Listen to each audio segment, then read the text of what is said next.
Halo, saya butuh bantuan untuk membangun sebuah aplikasi yang bisa diakses di mana saja menggunakan internet. Apa Anda bisa membuatnya? Oh, bisa. Kalau boleh tahu aplikasinya kayak gimana ya, Pak? Tujuan aplikasi dan gambaran simpelnya? Saya ingin membuat sebuah inventory app. Sederhana saja, hanya ada satu admin yang mengelola fitur barang, stok, dan stok history atau biasa disebut stock card.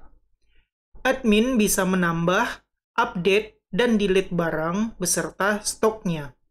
Ketika ada pergerakan stok, entah itu bertambah atau berkurang, akan masuk ke history atau stock card. Apakah bisa membuat seperti itu? Bisa banget, Bapak. Sehari juga jadi ini, Pak. Mantap. Berapa harganya? 50 juta? Deal. Mantap. Halo semua, kembali lagi di channel Cara Fajar. Setelah kita lihat percakapan antara klien dan admin, kita tahu klien butuh sebuah app dan dia minta kita bikinin sebuah app, yaitu inventory app web base ya, karena dia minta bisa diakses di internet katanya.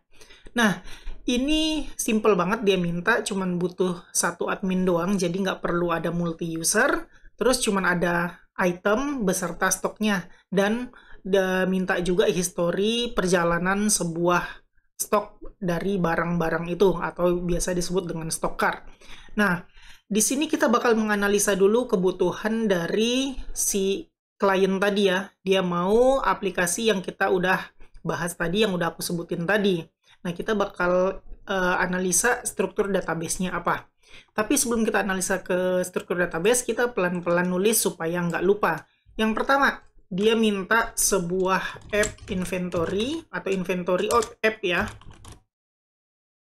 Ada satu admin doang, terus ada stok item ya, beserta stok. Terus ada stock card. Nah, ini simple banget teman-teman. Cuman ini kebutuhan dari klien kita. Nah, berarti kita perlu bikin desain sebuah database untuk ini. Caranya gimana? Kita bisa lihat dari gambaran ini, berarti butuh adanya table user untuk admin, terus table items untuk item beserta stoknya, terus table stock card. Ya benar, cuman butuh 3 table doang untuk kebutuhan klien kita. Oke, kita bikin dulu gimana tablenya. Yang pertama, kita butuh table yang namanya items. Dalam items ini sederhana banget, cuman ada ID, name dari item tersebut, dan stoknya. Oke, terus yang kedua, kita butuh stock card. Kayak begini, nama tablenya. Terus, butuh ID, barang dari ID dari item, jadi item underscore ID. Yang kedua adalah, ketiga adalah quantity. Yang keempat adalah node. Nah, node ini nanti cuman ada 2 pilihan, in atau out. Jadi kan katanya mau pergerakan item ya. Pergerakan item cuman ada 2, bertambah atau berkurang. Mungkin item itu bertambah ketika adanya penambahan dengan melakukan pembelian. Out mungkin ketika adanya penjualan atau mungkin oper ke gudang lain dan lain-lain. Pokoknya out itu adalah stok dikurangin, sedangkan in stok itu bertambah. Kayak begitu intinya. Jadi sederhana banget untuk stock card. Ada ID dari item, ada kuantitinya berapa, terus ada keterangan apakah dia in atau out. Nah, sederhana itu aja.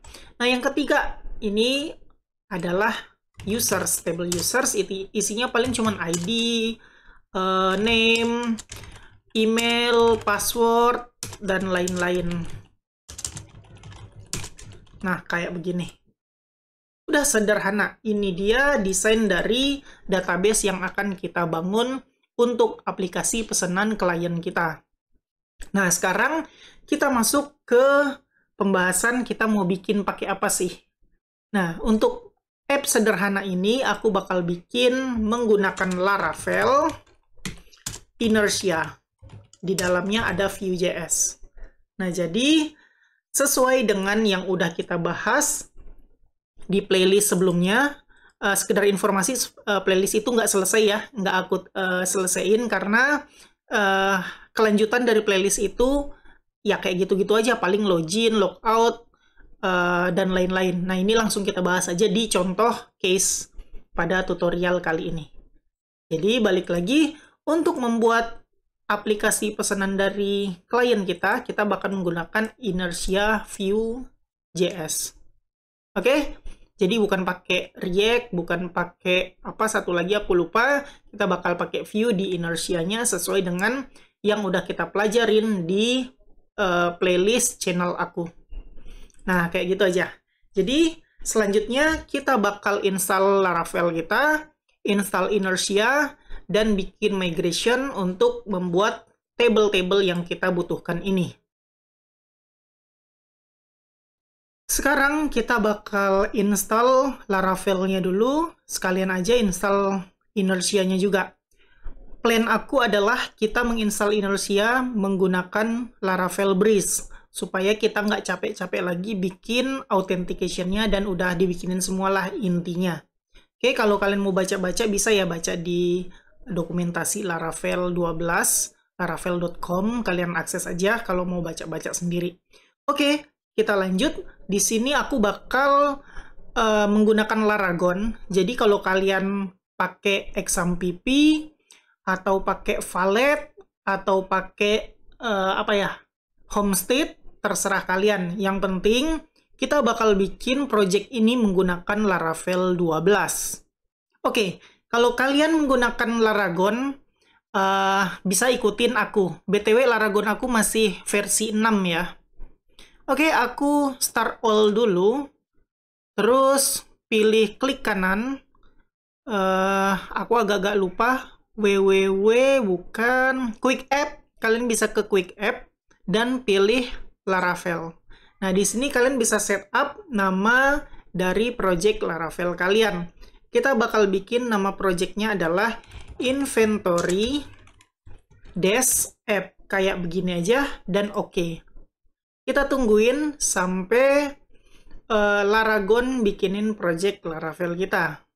Oke, ini tergantung internet kalian ya. Kalau internet kalian kencang, seharusnya kencang juga. Nah, kalian bisa lihat di sini installing Laravel versi 12. Jadi, sesuai kesepakatan, kita bakal bikin project ini menggunakan Laravel 12. Nah, terserah kalian mau pakai XAMPP kah, Homestead kah, Valet kah, Laragon kah. Yang penting, Laravel kalian versi 12 sama kayak punya aku. Oke, kita tungguin sampai selesai.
Nice, udah selesai.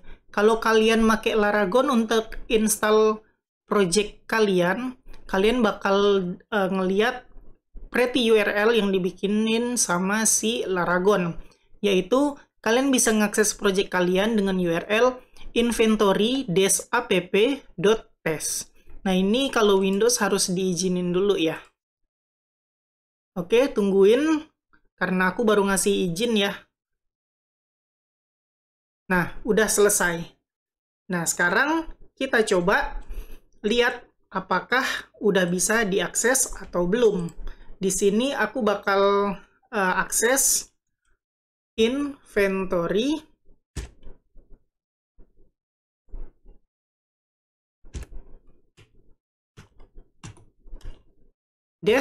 -app.test.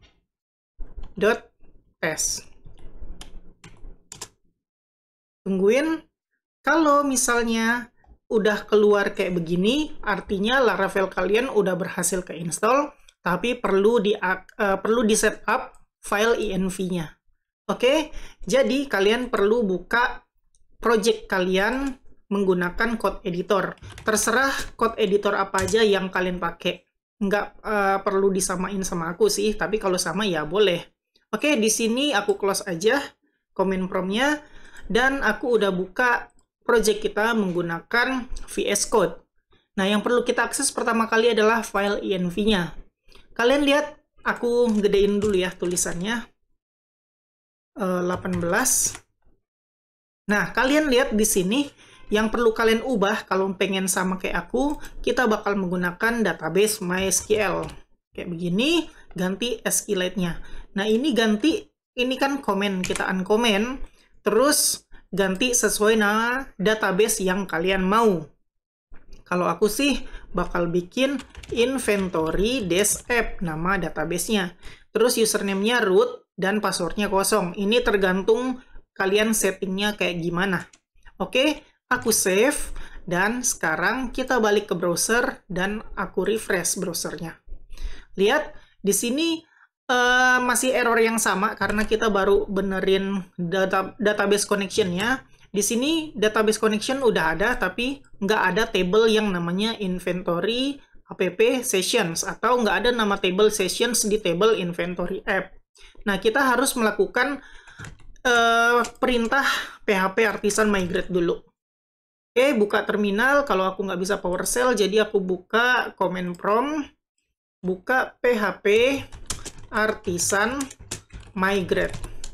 Tunggu sebentar, kabel HDMI aku longgar. Nah, enter. Lihat, kita dibikinin table-table di database kita. Sekarang kita refresh.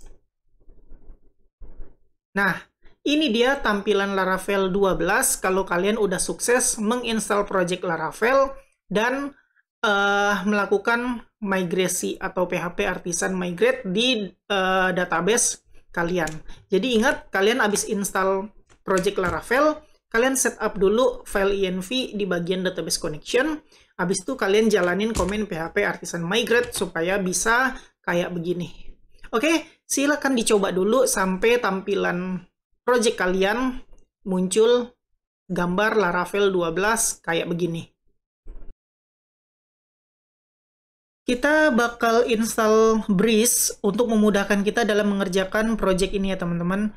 Dengan menggunakan Breeze, kita nggak perlu lagi setup yang berkaitan dengan authentication, baik itu login, logout, register, dan lain-lain. Nah, kalau kalian mau ngebaca-baca atau belajar tentang Laravel Breeze, aku udah bikin tutorialnya juga, udah pernah bikin ya. Kalian cari aja di channel aku dan cari playlist, terus cari aja dengan keyword Breeze, kayak begitu. Tulisannya B-R-E-E-Z-E. Oke, jadi kita bakal install Breeze di project kita supaya lebih cepat. Nah, kalian bisa lihat di dokumentasi, terus ke starter kits. Biasanya di sini ada tutorial untuk menginstal Breeze, tapi mulai dari Laravel 12 aku nggak nemuin cara install Breeze nih. Nah, karena nggak nemuin, aku biasanya lihat ke versi di bawahnya, yaitu versi 11. Ternyata di versi 11 masih ada tutorial untuk install Breeze. Jadi kita bisa ngelihat tutorial install Breeze di versi 11 aja di dokumentasi Laravel 11. Nah, kita copy komennya ini. Terus kita jalanin. Sebentar. Nah, kita jalanin di terminal kita. Paste. Enter. Nah, kita bakal diinstalin Laravel Breeze. Jadi, tinggal tungguin aja, dan kita bakal perlu memilih pilihan-pilihannya. Nah, nanti kita lihat. Aku liatin gimana sih pilihannya. Oke, kalau kita lihat di sini, versi Laravel Breeze yang diinstalin buat kita adalah versi 2.3.6. Nah, di sini udah selesai ya install Laravel Breeze-nya. Selanjutnya, apalagi ternyata belum milih di sini, teman-teman harus jalanin lagi. Nah, PHP Artisan Breeze install. Jadi ada komen-komen yang harus kalian ikutin. Ada PHP Artisan Migrate. Tadi udah kita lakuin ya sebenarnya. Jadi nanti kita jalanin aja, nggak apa-apa. Apakah ada table lagi yang dibuat atau enggak, kita lihat nanti. Tapi nggak apa-apa, kita jalanin aja. Sebelumnya udah kita jalanin ini, kalau kalian ingat, buat ngatasin error tampilan ketika kita buka, project kita inventory app test, kita udah jalanin ini ya. Tapi nggak apa-apa, kita jalanin aja lagi. Oke, kita install dulu Breeze dengan komen kayak begini, paste, enter. Nah, di sini kita bakal dikasih pilihan nih, ada banyak pilihan kalau kita pakai Breeze. Kita bisa pakai Blade, Livewire, React, Vue, API, dan lain-lain. Cuman itu sih pilihannya ya, nggak ada dan lain-lainnya. Nah, karena di sini kita mau bikinnya pakai Inertia dan Vue, berarti kita pilih yang Vue with Inertia, yaitu komennya Vue. Kalian ketik aja Vue. Enter. Nah, di sini kita disuruh pilih nih, ada optional fitur yang mau ditambahin nggak? Non, dark mode, SSR, TypeScript, atau ESLint. Untuk sekarang aku non aja, jadi enter aja. Nah, ini testing juga, pilih aja apa aja terserah. Karena aku nggak ngebikin tutorial testing di sini, jadi whatever terserah kalian milih apa aja sesuai pilihan kalian. Nah, di sini kita Composer JSON di-update. Lihat, install. Nah, kita lihat di sini ada banyak perubahan. Contohnya di folder roots ini, secara default kita cuma punya 2 file aja ketika kita install project Laravel. Tapi ketika kita install Breeze, kita ditambahin 1 roots lagi namanya auth. Nah, di dalam roots auth ada banyak banget yang udah di setup endpoint-endpointnya atau roots-rootsnya. Terus ada middleware juga, guest, ada juga auth. Nah, ini pengetahuan tentang middleware ini udah aku bahas juga di Laravel 12, jadi aku nggak bahas lagi, karena kalau aku bahas lagi videonya bakal panjang banget. Jadi kalian nonton aja playlist Laravel 12, atau kalau masih belum ngerti dengan video aku, bisa cari-cari aja tentang middleware guest, middleware auth yang biasanya ada di kernel, di versi-versi Laravel sebelumnya, sekarang udah nggak ada lagi di kernel. Nah, di mana carinya? Kalian bisa cari sendiri. Ada di vendor, Laravel, bla bla bla bla bla bla, aku lupa. Pokoknya di situ ada, kalian mau baca-baca sendiri, mau lihat-lihat sendiri, boleh, asal nggak diubah-ubah sintaks yang ada di vendor itu. Oke? Nah, kalau kalian lihat di sini, aku liatin aja perubahan-perubahannya ya. Nah, kita lihat, tadi kan kita install gini hasilnya. Setelah kita install Laravel Breeze, banyak perubahannya. Lihat, ini dia jadi berubah. Ketika kita lihat website kita, tampilannya udah berubah dari yang tadi menjadi kayak begini. Nah, sebenarnya apa sih yang terjadi? Kenapa bisa tampilannya berubah? Ini adalah efek kalian install Breeze. Nah, yang terjadi kayak gimana? Yang terjadi adalah kalian lihat di roots web.php. Ketika kalian akses web kalian, project kalian, yang pertama kan buka index. Ternyata di root index, project kita udah ngebuka menggunakan function rendernya si Inertia, yaitu membuka page yang namanya welcome. Nah, ternyata welcome ada banyak lagi nih yang dipas atau yang dioper ke dalam page welcome ini. Ada can login, can register, dan lain-lain. Nah, ini kalian bisa belajar-belajar sendiri sih. Sebenarnya ini cuman kayak true false aja. Apakah can login ini true jika ada root yang namanya login. Can register ada true atau false kalau ada yang namanya register dan lain-lain. Nah, fungsinya apa? Fungsinya ada di dalam file-file view kalian. Nih, ada banyak. Sorry, JS, pages. Contohnya ya, tampilan ini yang namanya welcome. Nah, ini ada banyak banget. Can bla bla bla. Sebentar, aku install extension dulu supaya ada warnanya. Namanya view official, enable. Nah, ada warna. Nah, yang namanya can tadi, can login, can register dipakai di sini, teman-teman. Tuh. Jika dia can register, jika dia can login, nah ini semua dipakai di halaman Vue.js-nya. Nah, pokoknya bisa kalian baca-baca sendiri. Aku anggap kalian kalau udah nonton tutorial ini, kalian udah paham tentang inertia. Kalian udah paham tentang Vue.js, dan kalian pastinya udah paham tentang Laravel, karena aku nggak mau bahas dari nol lagi. Capek banget, videonya bakal panjang banget. Jadi aku anggap kalian yang nonton playlist aku ini, kalian udah paham tentang dasar Laravel, dasar Vue.js, dan dasar inertia. Satu lagi, dasar Tailwind CSS. Nah, ini pakai Tailwind ya di sini ya. Ketika kalian install Breeze, Laravel Breeze, Vue.js kalian ininya pakai Tailwind CSS-nya, bukan Bootstrap tapi Tailwind. Nah, jadi aku anggap kalian udah ngerti tentang Laravel, inertia, Vue.js, sama Tailwind. Nah, balik lagi, kenapa kok berubah jadi kayak begini? Ya, kalian lihat tadi, di halaman roots-nya udah ada dashboard, manggil dashboard, index manggil welcome, dan lain-lain. Nah, kalian lihat lagi, efek dari install Breeze, kalian dibikinin, khususnya Breeze inertia ya, kalian dibikinin di folder resource, JS, komponen. Ada banyak banget komponen yang dibikinin. Terus layout, ada 2 layout yang dibikinin. Terus pages, ada banyak banget pages yang dibikinin. Contohnya halaman login, halaman register, forgot password, dan lain-lain. Terus halaman dashboard, halaman welcome, profile kalau berhasil login kayak gimana, dan lain-lain. Nih, udah banyak banget dibikinin. Ini adalah efek ketika kalian install Breeze. Oke, untuk pengetahuan, Bang, ini kok buka halaman ini, Bang, kok itu bukan halaman itu, kalian bisa lihat di roots-rootsnya. Oh, kalau index buka halaman apa. Terus kalian bisa lihat juga di roots lain, contohnya kayak auth. Oh, kalau login bukanya apa, bukanya ini, bukanya itu, dan lain-lain. Nah, kalian bisa lihat-lihat di situ. Sekarang kita coba tes fitur Breeze ya teman-teman. Kita bikin dulu user untuk app kita. Jadi di sini kan ini aku close aja ya. Oh, ini kita belum jalanin, nanti aja. Nah, ini kan kita udah ada halaman login atau halaman register, dan kita belum punya table user. Nah, kita pasti login pun nggak bisa di sini. Kita register aja dulu ya.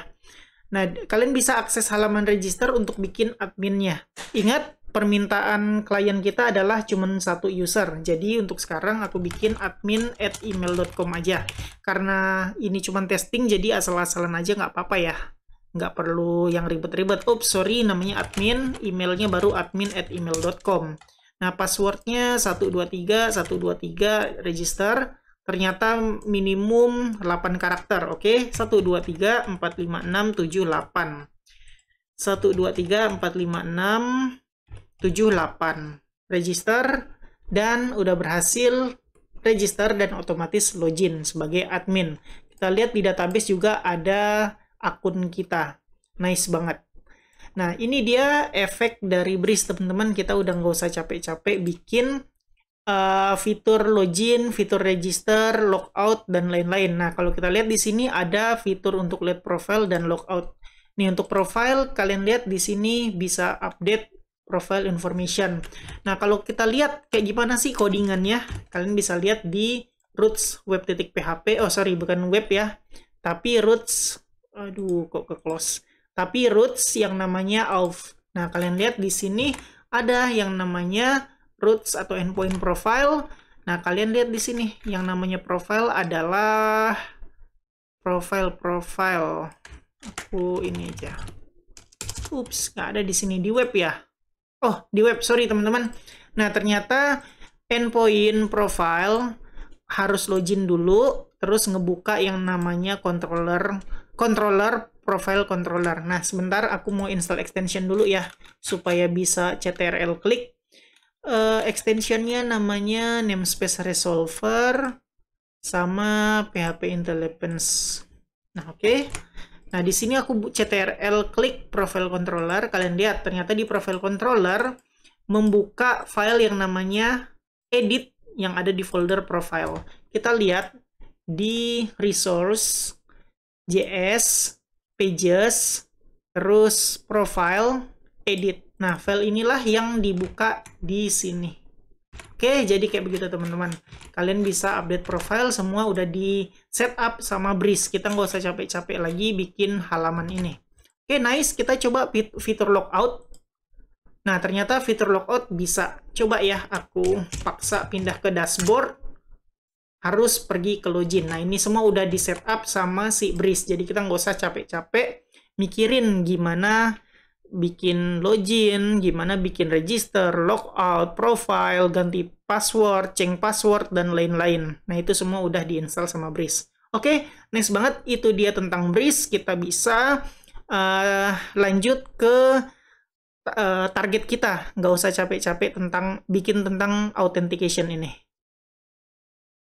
Ya, segitu aja pembahasan video kita kali ini, teman-teman.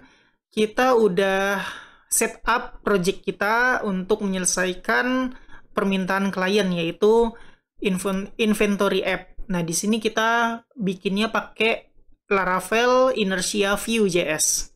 Terus juga kita untuk stylingnya pakai ini ya, pakai Tailwind, karena itu udah bawaan ketika kita menginstal Inertia pakai Breeze. Jadi, kayak aku bilang tadi, kalau kalian udah ngerti sedikit atau dasar tentang Laravel, tentang Inertia, tentang Vue.js, tentang Tailwind, kalian boleh ngelanjutin playlist ini. Tapi kalau belum ngerti, ya udah nonton dulu playlist di channel aku. Udah ada yang ngebahas tentang itu semua. Jadi nonton dulu supaya ngerti paling nggak dasarnya, supaya apa yang aku omongin kalian paham dan bisa ngelakuin, bisa ngikutin juga.